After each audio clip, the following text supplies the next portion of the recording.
الحمد لله وكفى والسلام على عباده الذين اصطفى أما بعد أعوذ بالله من الشيطان الرجيم بسم الله الرحمن الرحيم وعباد الرحمن الذين يمشون على الأرض هونا وإذا خاطبهم الجاهلون قالوا سلاما وقال الله تعالى في مقام آخر كذلك يطبع الله على كل قلب متكبر جبار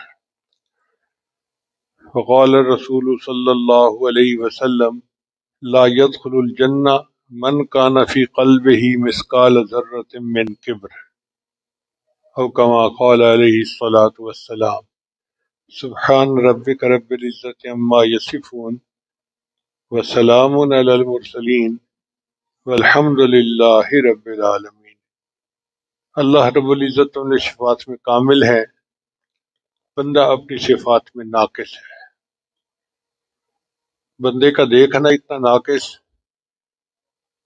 سامنے دیکھے تو پیچھے نظر نہیں آتا، دائیں دیکھے تو بائیں نظر نہیں آتا، اوپر دیکھے تو نیچے نظر نہیں آتا، دیوار کے اس طرف نظر آتا ہے تو دیوار کے اس پار نظر نہیں آتا، اگر دن کی روشنی میں نظر آتا ہے تو رات کے اندھیرے میں نظر نہیں آتا۔ مگر اللہ رب العزت کا دیکھنا کامل ہے، کالی رات ہو، کالی چٹان ہو، اس کے اوپر اگر کالی چیونٹی بھی چل رہی ہو اللہ اس کو بھی چلتا ہوا دیکھتے ہیں۔ انسان کا سننا اتنا ناقص ہے، کوئی بندہ آہستہ بولے تو اسے سمجھ نہیں آتی، کوئی آواز بہت اونچی ہو تو بھی سمجھ نہیں آتی، ایک وقت میں کئی بندے گفتگو کریں تو بھی بات سمجھ نہیں آتی۔ فون پہ بات کرتے ہوئے اکثر شکوہ کرتا ہے لوگوں سے جو کمرے میں ہوتے ہیں، کوئی آہستہ بولو مجھے بات سمجھ نہیں آ رہی۔ مگر اللہ تعالیٰ کا سننا اتنا کامل ہے کہ آدم علیہ السلام سے لے کر قیامت تک آنے والا آخری انسان، سب مرد، عورتیں، بچے، بوڑھے، مرد، عورت، جن، سارے کے سارے ایک جگہ پہ جمع ہو جائیں اور ایک وقت میں اللہ تعالیٰ سے دعا مانگیں، اللہ اس پر قادر ہے ان سب کی دعاؤں کو سن لے، اور اگر ان سب کی مراد پوری بھی کر دے تو اللہ کے خزانے اتنے بڑے ہیں، اس میں اتنی کمی بھی نہیں آتی، جتنا سوئی کو سمندر میں ڈبو کے نکالے تو سمندر کے پانی میں کمی آتی ہے۔ تو سچ بات تو یہ ہے کہ اللہ تعالیٰ اپنی صفات میں کامل ہیں اور بندہ اپنی صفات میں ناقص ہے۔ چنانچہ اللہ رب العزت نے اپنی تعریف خود بیان کی ہے۔ نبی علیہ الصلوۃ والسلام جو اللہ کو سب سے زیادہ پہچاننے والے تھے، اللہ تعالیٰ کی سب سے زیادہ معرفت رکھنے والے تھے، انہوں نے کہا اللہم لا احصی ثناء علیک، اے اللہ میں آپ کی تعریفوں کا احاطہ نہیں کر سکتا، یعنی جتنی ہم تعریف کرتے ہیں وہ اللہ کی شان کے پردوں سے نیچے رہ جاتی ہے، اللہ اس سے بھی بلند ہے، اس سے بھی بلند ہے، اس سے بھی بلند ہے۔ اب جب نبی علیہ السلام یہ کہہ دیں کہ اے اللہ میں آپ کی تعریفوں کا احاطہ نہیں کر سکتا، تو پھر کوئی دوسرا کیا تعریف کر سکتا ہے؟ ہم تو تعریف ہی نہیں کر سکتے اللہ کی۔ اس کی مثال یوں سمجھیں کہ اگر چیونٹی کو کہا جائے کہ تم سپر کمپیوٹر کی تعریف کرو تو چیونٹی کیا تعریف کرے گی؟ کیا اوقات ہے چیونٹی؟ ایک مکھی کیا تعریف کرے گی؟ بھئی مکھی پھر بھی تعریف کر سکے گی، ہم اللہ کی تعریف پھر بھی نہیں کر سکتے۔ اللہ اتنے اونچے ہیں، اتنے بلند ہیں، اتنے بلند ہیں۔ ہاں اللہ نے اپنی تعریف خود بیان کی ہے قرآن میں۔ وہ کیسے؟ اللہ تعالیٰ فرماتے ہیں وَلَوْ أَنَّ مَا فِي الْأَرْضِ مِنْ شَجَرَةٍ أَقْلَامٌ، اگر پوری دنیا کے اندر جتنے درخت ہیں ان کی قلمیں بنا دی جاتی ہیں، اور جتنے دنیا کے سمندر ہیں اس کی سیاہی بنا دی جاتی، ان کلموں سے اور اس سیاہی سے تیرے رب کی تعریفیں لکھنی شروع کی جاتی، ایک وقت آتا یہ کلمیں گھس جاتی، یہ سیاہی ختم ہو جاتی، تیرے رب کی تعریفیں کبھی ختم نہ ہوتی۔ اب انسان کے پاس جو کچھ ہے نا وہ اس کا ذاتی نہیں ہے، وہ عطائی ہے، وہ اللہ نے دیا ہوا ہے۔ آپ غور کریں، ہمارے پاس جو کچھ ہے ہمارا اپنا نہیں ہے. انسان ماں کے پیٹ سے آتا ہے تو جسم پہ کپڑا بھی نہیں ہوتا. جو کچھ ہوتا ہے اسے اللہ دیتے ہیں. اگر اللہ ہمیں صحت نہ دیتے ہم بیمار ہوتے. اگر اللہ تعالی ہمیں کھانا نہ دیتے ہم بھوکے ہوتے. پانی نہ دیتے ہم پیاسے ہوتے. اولاد نہ دیتے ہم لاولد ہوتے. اللہ تعالی ہمیں سماعت نہ دیتے ہم بہرے ہوتے. زبان نہ دیتے ہم گنگے ہوتے. اللہ تعالی ہمیں عقل نہ دیتے ہم پاگل ہوتے. علم نہ دیتے ہم جاہل ہوتے. اللہ تعالی ہمیں مال نہ دیتے ہم بھکاری ہوتے. جو کچھ ہے یہ اللہ کا ہے. آج جو ہم عزتوں بھری زندگی گزار رہے ہیں یہ اللہ ہی کا فضل اور اس کا کرم ہی تو ہے. تو جو کچھ ہے یہ اللہ کا ہے، ہمارا اپنا کچھ بھی نہیں ہے. اس لیے ہمیں چاہیے کہ ہم اللہ کے سامنے عاجزی اختیار کریں. سیدنا صدیق فلانوں کو اللہ نے انبیاء کے بعد سب سے بلند رتبہ عطا کیا، سب سے اونچا رتبہ عطا کیا. اس کی وجہ کیا تھی؟ ان کے اندر عاجزی بہت تھی.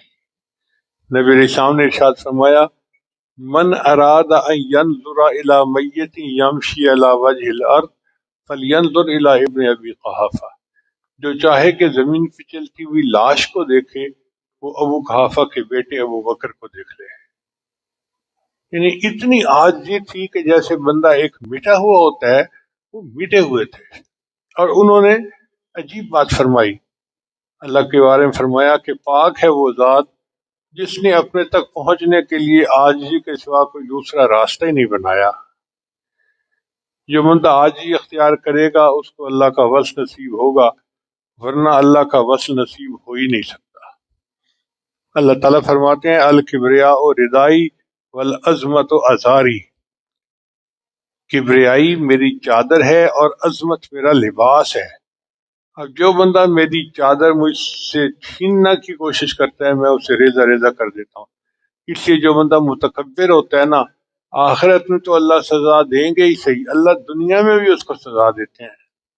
آپ خود غور کر لیں، دنیا میں جس بندے نے تکبر کیا اللہ تعالیٰ نے اس کو خوب پھٹکارا.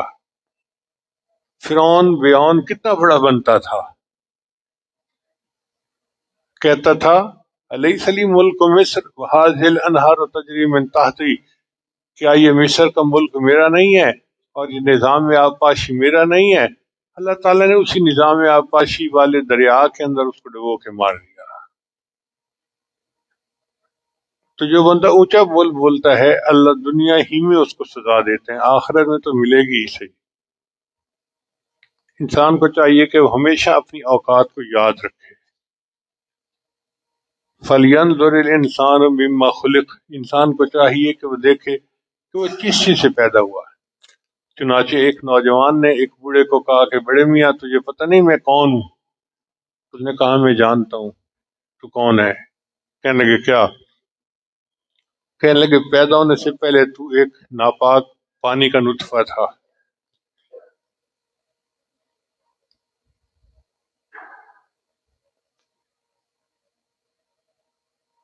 پھر تو نے زندگی ایسی گزاری کہ تیرا پیٹ گندگی سے بھرا ہوا، ہر وقت گندگی سے بھرا ہوا.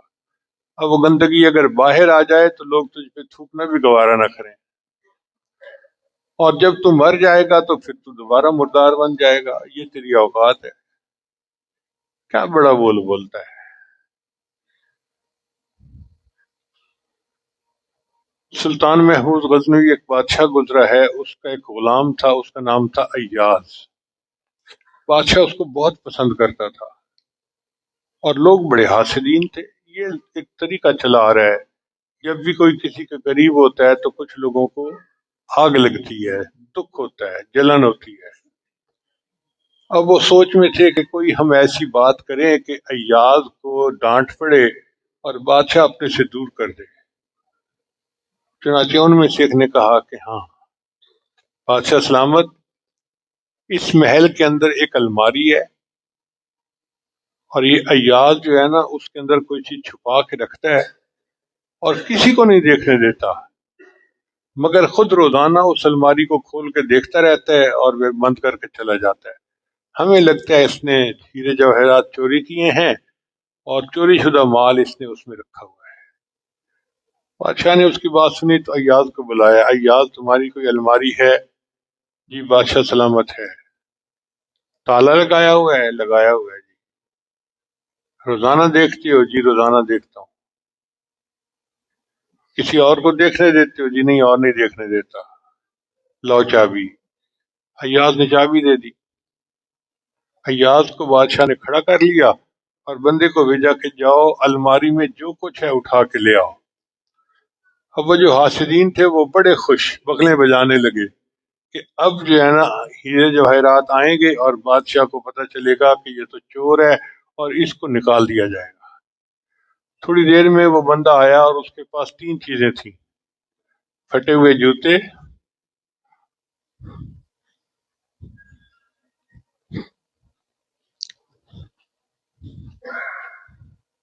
ایک پرانی سی چادر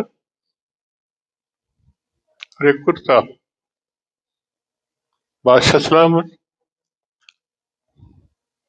الماری میں یہ 3 چیزیں تھیں۔ تو بادشاہ نے پوچھا ایاز کیا ان 3 چیزوں کو تالے میں رکھا ہوا تھا؟ جی بادشاہ سلامت، میں نے ان 3 چیزوں کو تالے میں رکھا ہوا تھا۔ ان کو دیکھتے تھے روزانہ؟ جی میں ان کو دیکھتا تھا۔ کیوں؟ بادشاہ سلامت، میں اپنے نفس کو اپنی اوقات یاد دلاتا تھا۔ ایاز جب تو پہلی مرتبہ آیا تھا تو یہ تیری چادر تھی، یہ تیرا کرتا تھا اور یہ تیرا جوتا تھا۔ اب تیرے پاس جو کچھ ہے وہ بادشاہ کا دیا ہوا ہے، تو بادشاہ کے ساتھ وفا کر۔ اب اگر ایک غلام بادشاہ کے ساتھ اتنی وفا کرتا ہے تو ہم تو بندے ہیں، ہمیں چاہیے ہم اللہ کی نعمتوں کے ساتھ وفا کریں کہ جو ہمارے پاس ہے وہ ہمارا نہیں ہے، وہ ہمارے پروردگار کا دیا ہوا ہے۔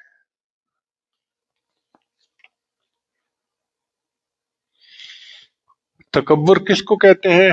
اپنے آپ کو دوسروں سے افضل سمجھنا، بڑا سمجھنا، اعلیٰ سمجھنا اور دوسروں کو حقیر سمجھنا۔ نبی اسلام نے ارشاد فرمایا اللہ تعالیٰ قیامت کے دن متکبرین کو چونٹیوں کی طرح آدمیوں کی صورت میں اٹھائیں گے، یعنی شکلیں آدمیوں کی ہوں گی مگر قد چونٹیوں والے ہوں گے، کیونکہ بڑے بنتے تھے نا تو اللہ ان کو چونٹیوں کی طرح بنائیں گے تاکہ دوسرے بندے ان کو مسلتے ہوئے آگے گزر جائیں۔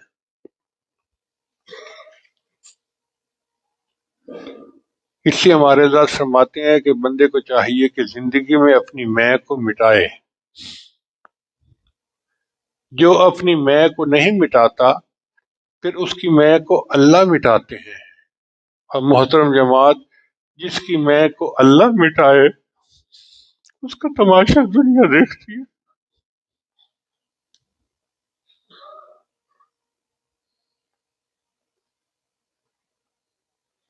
اور جو بندہ تکبر کرتا ہے، قرآن مجید میں اللہ فرماتے ہیں کذالک یطبع اللہ علی کل قلب متکبر جبار، ایسے متکبر اور جبار بندوں کے دل پہ اللہ مہر لگا دیتا ہے، مہر جباریت لگا دیتا ہے۔ شیطان کیوں مردود ہوا؟ قرآن مجید میں ابا واستکبر، نافرمانی کی، تکبر کیا، اور اللہ نے اس کو اپنے دربار سے پھٹکار دیا۔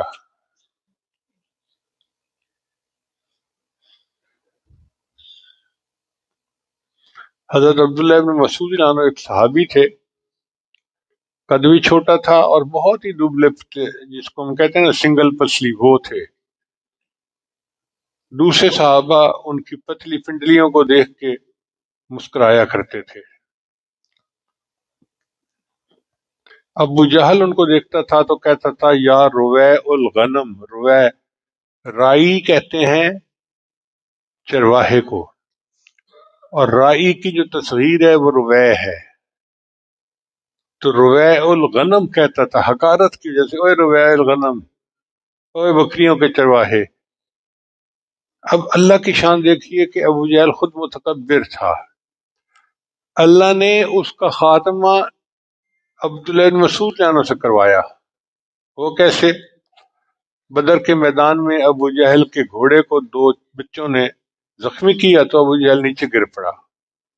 ان بچوں نے ابو جہل پہ تلوار چلائی مگر وہ اتنے چھوٹے تھے کہ ابو جہل کو قتل نہیں کر سکتے تھے. تو عبداللہ ابن مسعود عنہ قریب تھے. وہ فرماتے ہیں میں نے اس مکار کو دیکھا تو میں اس کے سینے کے اوپر چڑھ کے بیٹھا کہ میں اس کو قتل کرتا ہوں. تو جب میں اس کے سینے کے اوپر چڑھ کے بیٹھا کہ اس کی گردن کو کاٹوں تو ابو جہل مجھے کہنے لگا کہ نہ میں نے اب تک تمہارے پیغمبر کو مانا ہے نہ میں اب مانتا ہوں، یہ بتا دینا. اور پھر یہ کہا کہ میری گردن کاٹنا تو ذرا نیچے سے کاٹنا تاکہ گردنوں میں میری گردن رکھی جائے تو یہ دوسروں سے اونچی ہو. اس لیے نبی اسلام نے فرمایا کہ ایک موسیٰ علیہ السلام کا فرعون تھا اور ایک میرا فرعون تھا، لیکن میرا فرعون موسیٰ علیہ السلام کے فرعون سے بڑا فرعون تھا، کیونکہ موسیٰ علیہ السلام کا فرعون تو مرتے ہوئے کہہ رہا تھا آمن تو بنو اسرائیل، میں رب بنو اسرائیل، میں بنی اسرائیل کے رب پہ ایمان لے آیا. آمن تو اس نے کہہ دیا تھا. ابو جہل نے مرتے وقت بھی نہیں کہا اور کہا کہ گردن اونچی کاٹنا میں دوسروں سے اونچا رہوں. تکبر اتنا تھا.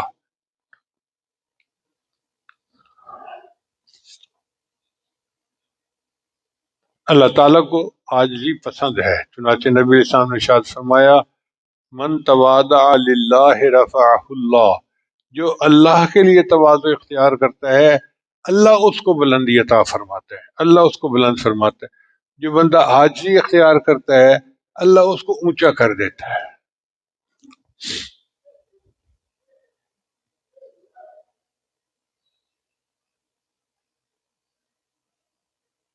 حضرت بکر صدیق نے عاجزی اختیار کی، اللہ نے ان کو کتنا اونچا کیا.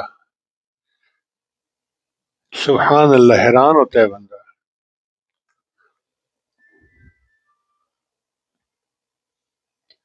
تو کہتے ہیں کہ ابو بکر خلافت لے گیا. وہ اللہ کے بندوں، ہجرت کی رات تو ابو بکر نبوت کو لے گیا.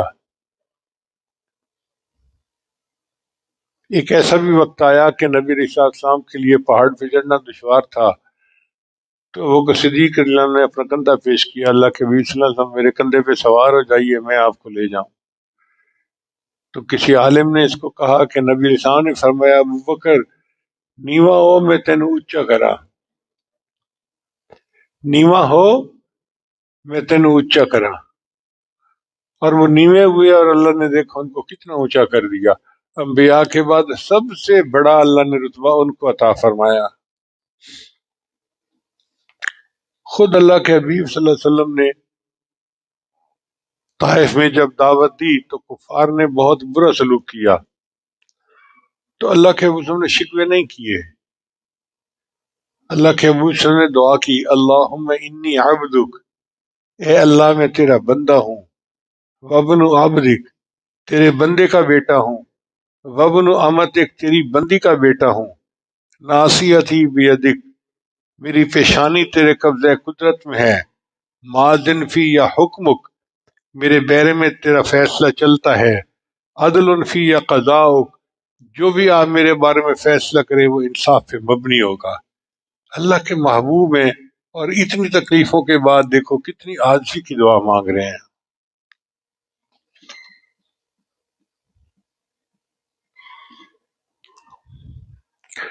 شیخ سعدی رحمۃ اللہ نے کتابیں لکھی ہیں گلستان اور بوستان، ان میں بعض فرضی حکایتیں بھی ہیں مگر بچوں کے لیے وہ بہت نصیحت والی کتابیں ہیں، جو نتیجہ نکلتا ہے وہ بہت اچھا ہوتا ہے.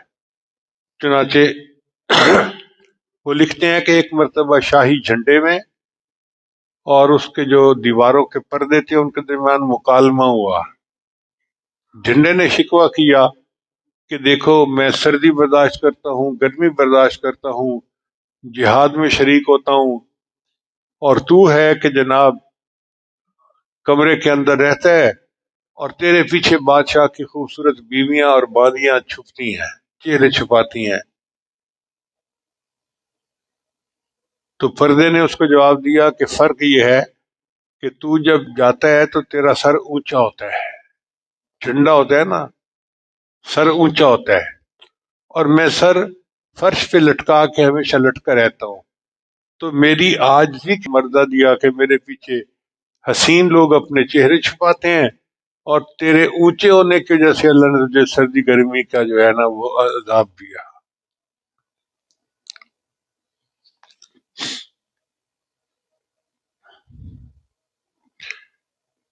ویسے بھی اعزاز عاجزی میں ملتا ہے۔ آپ خود غور کریں، سر اونچا ہے بدن میں اور پاؤں سب سے نیچے ہیں۔ جب بھی کسی بندے کو ذلت ملتی ہے تو لوگ اس کے سر میں جوتے مارتے ہیں۔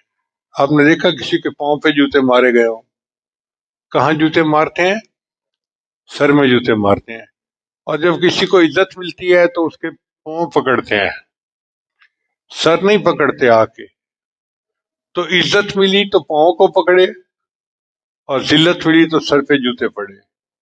تو اونچے کو ذلت ملی اور جو عاجزی والا ہے اس کو عزت ملی۔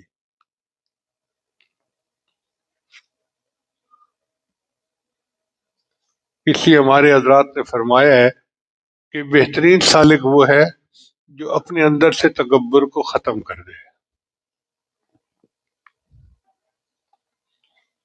مجدد ثانی رحمۃ اللہ نے لکھا ہے کہ اپنے آپ کو خسیس کتے سے بھی بدتر سمجھے۔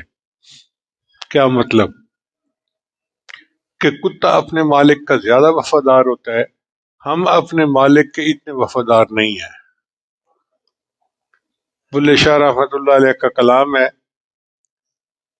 راتیں جاگیں تے شیخ سڈاویں، راتی جاگن کتے تیتھوں اتے، تجھ سے بہتر ہے۔ راتی جاگیں تے شیخ سڈاویں، راتی جاگن کتے تیتھوں اتے، رکھا سکھا ٹکڑا کھا کے دنے جا رکھاں وچ ستے تیتھوں اتے۔ ساری رات کتے پہرا دیتے ہیں اور دن میں ان کے لیے بستر نہیں ہوتا، وہ کسی درخت کے سائے میں کسی دیوار کے ساتھ لیٹ جاتے ہیں بغیر بستر کے۔ راتیں جاگے تے شیخ سڈاویں، راتیں جاگن کتے تیتھوں اتے، رکھا سکھا ٹکڑا کھا کے دنے جا رکھاں وچ ستے تیتھوں اتے، در مالک دا مول نہ چھوڑن بھاویں مارے 100 جتے تیتھوں اتے۔ اگر ان کا مالک ان کو 100 جوتے بھی لگائے تو کتا مالک کا در چھوڑ کے نہیں جاتا۔ اٹھ بلیا تو یار منا لے، نہیں تے بازی لے گئے کتے تیتھوں اتے۔ اور ہمیں 2 رکعت پڑھنے کی توفیق نہیں ملتی تہجد کی۔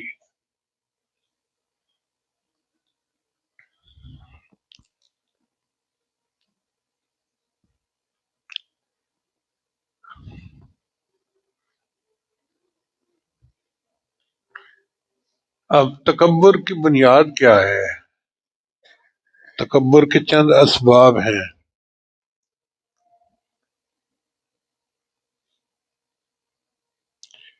ایک سبب ہے مال۔ اکثر و بیشتر دیکھا گیا ہے کہ جس کو 4 ٹکے مل جاتے ہیں وہ اپنے آپ کو کوئی بڑی شے سمجھنا شروع کر دیتا ہے، دوسروں کو غریب حقیر سمجھنا شروع کر دیتا ہے۔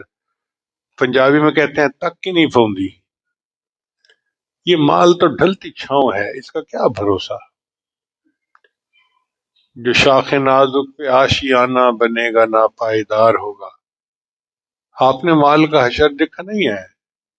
ایک بندہ آج امیر ہے، صبح کو فقیر ہے، آج وزیر ہے، صبح کو اسیر ہے، آج وزیر اعظم ہے، صبح کو اسیر اعظم ہے، آج صدر ہے اور صبح کے وقت ملک بدر ہے۔ اس مال کا کیا بھروسہ؟ اس لیے مال کی وجہ سے دھوکے میں نہیں آنا چاہیے۔ نبی صاحب نے ارشاد فرمایا، لو کانت الدنیا تعدل عند اللہ جناح بعودۃ، اگر دنیا کی قیمت اللہ کے ہاں مچھر کے پر کے برابر ہوتی، اللہ کسی کافر کو پانی۔ نبی صاحب نے ارشاد فرمایا کہ میری امت کے جو فقراء ہوں گے وہ میری امت کے عمراء سے 500 سال پہلے جنت میں داخل ہوں گے۔ اور جنت کا ایک دن جو ہوگا وہ دنیا کے 50,000 سال کے برابر ہوگا۔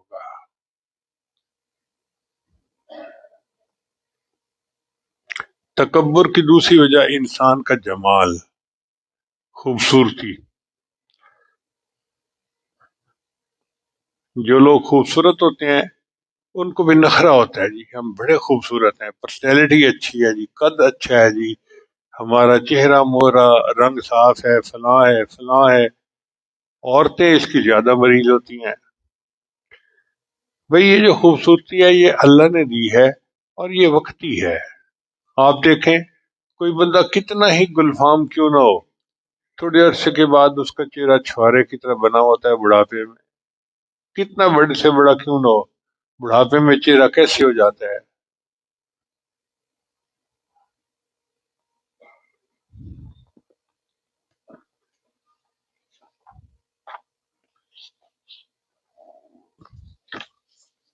تکبر کا تیسرا سبب انسان کا حسب نسب ہوتا ہے۔ وہ جی ہمارا خاندان بڑا اونچا ہے اور میں بڑے خاندان کا ہوں، بڑی فیملی ہے جی۔ اللہ تعالیٰ قرآن میں فرماتے ہیں یا ایھا الناس انا خلقناکم من ذکر و انثی، اے انسانوں ہم نے تمہیں ایک مرد اور عورت سے پیدا کیا، وجعلناکم شعوبا وقبائل لتعارفوا، تمہارے قبیلے اور ذاتیں بنائیں تاکہ آپس میں تعارف ہو سکے۔ ان اکرمکم عند اللہ اتقاکم، تم میں اللہ کے نزدیک سب سے بہتر وہ ہے جو زیادہ متقی ہے۔ تو اللہ کے ہاں شرف تقوی کے ساتھ ہے، ذات پات کے ساتھ نہیں ہے، اس لیے حسب نسب کے اوپر فخر کرنے کی ضرورت نہیں ہوتی۔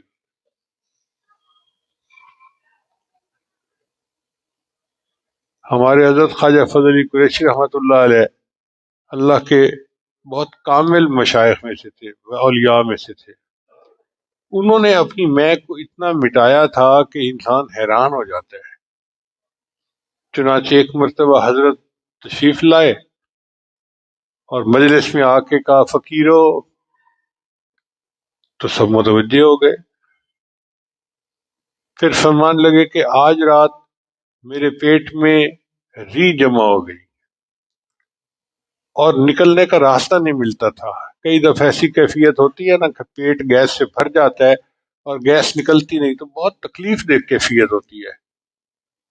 تو فرمان لگے فقیرو میں بہت تکلیف میں تھا اور میں زمین پہ لوٹ پوٹ ہونے لگ گیا۔ اب لوگ حیران ہے کہ بھئی جمع کر کے یہ کوئی سنانے والی بات ہے کہ فقیرو میرے پیٹ میں گیس جمع ہو گئی اور میں زمین پہ لوٹ پوٹ ہونے لگ گیا۔ پھر فرمایا کہ تھوڑی دیر کے بعد ری خارج ہوئی تو میری طبیعت تھوڑی بحال ہوئی۔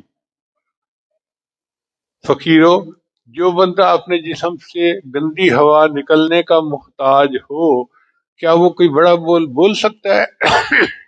تو سب نے کہا نہیں بول سکتا۔ فرمایا اچھا اب میں تمہیں سناتا ہوں کہ مجھے آج رات خواب میں نبی علیہ السلام کی زیارت نصیب ہوئی اور نبی علیہ السلام نے ارشاد فرمایا فضل علی قریشی جیسے متبع سنت لوگوں کی جماعت تو نے تیار کی ہے، من حیث الجماعت دنیا میں کہیں موجود نہیں ہے۔ اصل میں تو یہ خوشخبری سنانی تھی، لیکن خوشخبری سنانے سے ہو سکتا ہے کہ نفس کے اندر عجب پیدا ہوتا، تو پہلے ایسی بات کی کہ نفس کو نیچے لگا دیا کہ میرے پیٹ میں ہوا تھی اور ہوا خارج ہوئی اور تب جو ہے میری طبیعت بحال ہوئی۔ جو بندہ پیٹ سے گندی ہوا نکلنے کا محتاج ہو وہ بڑا نہیں بول سکتا۔ اس کے بعد حضرت نے اپنا خواب سنایا اور یہی بات صحابہ کرام کے اندر تھی۔ چنانچہ حضرت عمر رضی اللہ عنہ ایک مرتبہ ممبر پہ کھڑے ہوئے اور فرمایا لوگو قریب آ جاؤ، قریب آ گئے۔ پھر فرمانے لگے عمر تو وہی ہے نا جس کی ماں خشک گوشت کھایا کرتی تھی، اور نیچے اتر آئے۔ صحابہ نے کہا حضرت امیر المومنین آپ نے کیا کیا کہ سب کو جمع کیا اور یہ بات کہہ کے نیچے اتر آئے؟ فرمان لگے کہ مال غنیمت آیا تھا، سونے چاندی کے ڈھیر، اور ان کو دیکھ کے میرا نفس خوش ہو رہا تھا کہ میرے زمانے میں کتنی فتوحات ہو رہی ہیں، تو میں نے اپنے نفس کو اینٹی بایوٹک دی۔ میں نے کہا عمر تو وہی ہے نا کہ تیری ماں خشک گوشت کھاتی تھی، عربوں میں جو بہت غریب ہوتا تھا نا، وہ پھر جانور کا گوشت خشک کر کے پھر خشک گوشت چباتے تھے. یہ غربت کی نشانی ہوتی تھی. تو اپنے آپ کو غربت کی نشانی بتائی کہ میں تو وہ تھا، اور آج اللہ نے امیر المومنین بنا دیا.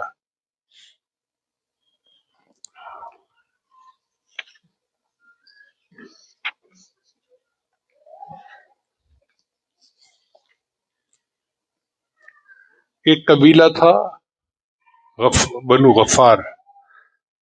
ان کے جو سردار تھے ان کا نام تھا ابو ذر.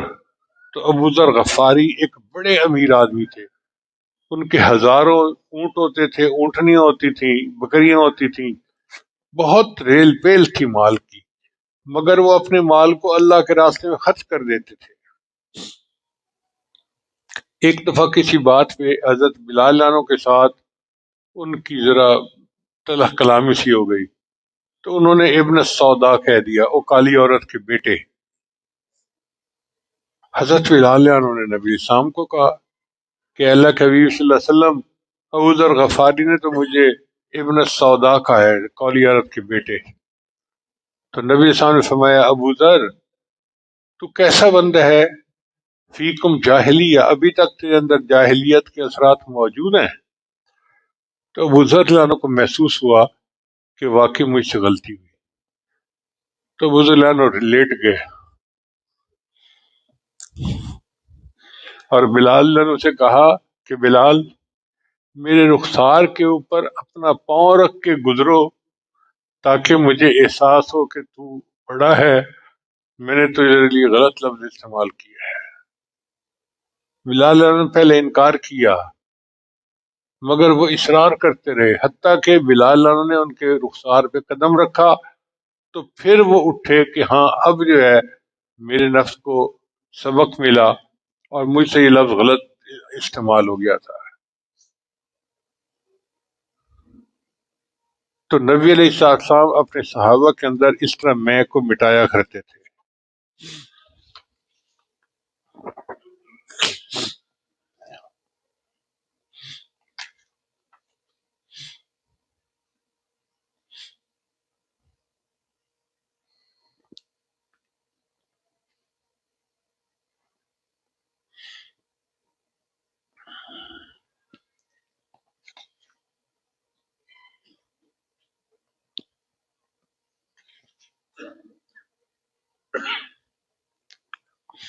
جب نبی علیہ السلام پر یہ آیت اتری، وَأَنذِرْ عَشِيرَتَكَ الْأَقْرَبِينَ، اے میرے حبیب صلی اللہ علیہ وسلم، اپنے رشتہ داروں کو دین کی طرف متوجہ کیجیے، ڈرائیے ان کو. تو نبی اسلام کھڑے ہو گئے اور فرمایا، اے گروہ قریش، تم اپنی جانوں کو بچاؤ، میں اللہ کے عذاب سے تمہیں کچھ بھی نہیں بچا سکتا. اے بنی عبد مناف، میں تمہیں اللہ کے عذاب سے نہیں بچا سکتا. اے عباس ابن عبد المطلب، میں تمہیں اللہ کے عذاب سے بچا نہیں سکتا. تم اپنے آپ کو اللہ کے عذاب سے بچاؤ، اعمال کرو.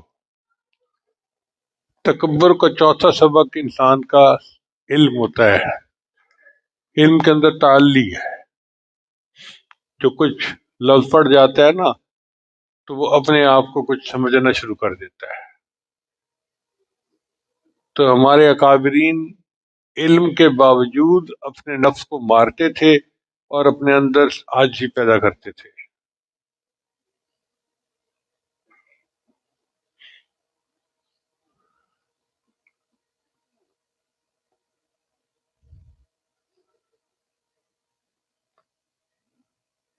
اور تکبر کا پانچواں سبق انسان کا عمل ہوتا ہے.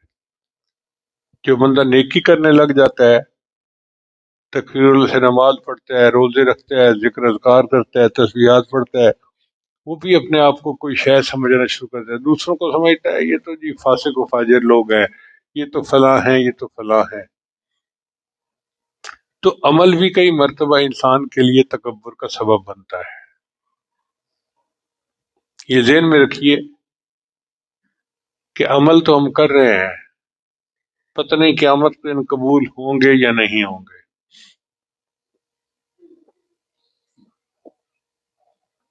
قرآن مجید میں اللہ فرماتے ہیں وقدمنا الی ما عملوا من عمل فجعلناہ ہباء منثورا، ہم ان کے عملوں کی طرف متوجہ ہوں گے اور ان کو اڑی ہوئی ریت کی طرف بنا دیں گے۔ تو بھئی جن عملوں پہ ہم بھروسہ کر کے بیٹھے ہیں، اگر قیامت کے دن اللہ کے ہاں قبول نہ ہوئی تو پھر کیا بنے گا؟ چنانچہ حضرت شیخ الہند رحمۃ اللہ علیہ جب مالٹا کے اندر اسیر تھے تو ان کے اوپر بہت زیادہ ظلم کیے جاتے تھے، فرنگی ان کے اوپر بہت ظلم کرتا تھا، سب لوگ پریشان تھے کہ کیسے اس عذاب سے ہماری جان چھوٹے۔ ایک دن فرنگی نے اعلان کر دیا کہ جتنے قیدی ہیں ان سب کو پھانسی دی جائے گی۔ تو حضرت مدنی رحمۃ اللہ فرماتے ہیں کہ ہم بڑے خوش کہ چلو شکر ہے، جان چھوٹے گی، پھانسی دیں گے، شہادت مل جائے گی اور ہم اللہ کے حضور پہنچ جائیں گے۔ فرماتے ہیں کہ ہم سب شاگرد بڑے خوش تھے، لیکن شیخ ہند رحمۃ اللہ علیہ روتے جا رہے ہیں، روتے جا رہے ہیں، روتے جا رہے ہیں۔ کہتے ہیں کہ میں حضرت کے پاس حاضر ہوا، میں نے کہا حضرت آپ کو پتہ ہے نا کہ ہمیں پھانسی کا حکم ہو گیا ہے؟ حضرت نے فرمایا ہاں پتہ ہے۔ حضرت کی تو خوشی کی بات ہے کہ ہمیں شہادت کا رتبہ مل جائے گا اور ہم اللہ کے حضور سرخرو ہو جائیں گے۔ تو شیخ ہند رحمۃ اللہ اور روئے۔ تو مان لے کہ یہی بات تو مجھے رلا رہی ہے کہ کئی مرتبہ اللہ بندے کی جان بھی لے لیتا ہے، قبول بھی نہیں کرتا، وہ بے نیاز۔ کئی مرتبہ اللہ بندے کی جان بھی لے لیتا ہے اور اس کو قبول بھی نہیں کرتا۔ کون مقبول ہے کون مردود ہے، بے خبر کیا خبر تجھ کو کیا کون ہے، جب تو لیں گے عمل سب کے میزان پر تب کھلے گا کہ کھوٹا کھرا کون ہے۔ یہ تو قیامت کے دن پتہ چلے گا کون کھرا نکلا اور کون کھوٹا تھا۔ اللہ تعالیٰ ہمیں کھوٹا ہونے سے محفوظ فرمائے اور قیامت کے دن ہمیں اپنی رحمت کے ساتھ کھرا فرما دے۔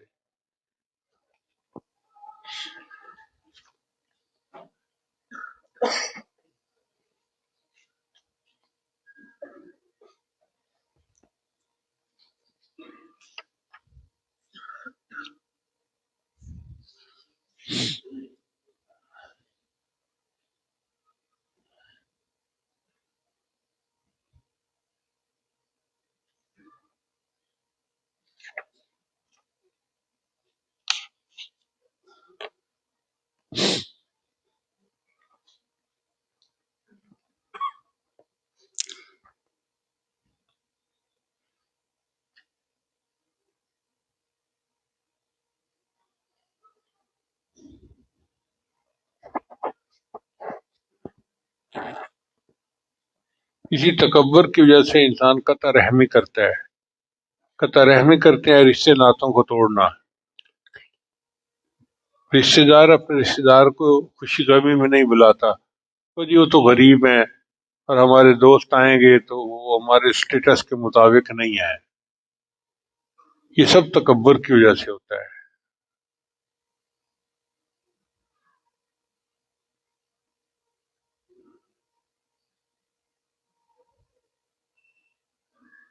دیکھیں اس کو میں ایک اور انداز سے سمجھاتا ہوں کہ کائنات کی سب سے چھوٹی چیز جس سے کائنات بنی ہے اس کو ذرہ کہتے ہیں، ایٹم کہتے ہیں۔ جب ایٹم پھٹتا ہے تو ایٹم بم بن جاتا ہے، اتنی طاقت ظاہر ہوتی ہے۔ تو ایک ذرہ مٹا، اتنی طاقت نکلی۔ جب انسان مٹے گا تو کتنی روحانی طاقت اس میں سے نکلے گی۔ سوچنے کی بات ہے نا۔ اللہ تعالیٰ ایسے بندے کو روحانیت کا اعلیٰ مقام عطا فرما دیتے ہیں اور اس کو اپنے اولیاء میں شریک فرما دیتے ہیں۔ وآخر دعوانا ان الحمد للہ رب العالمین۔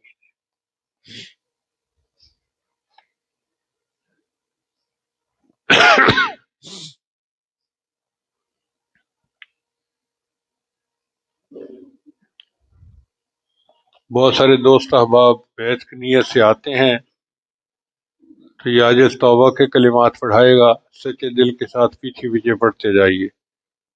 پڑھیے بسم اللہ الرحمن الرحیم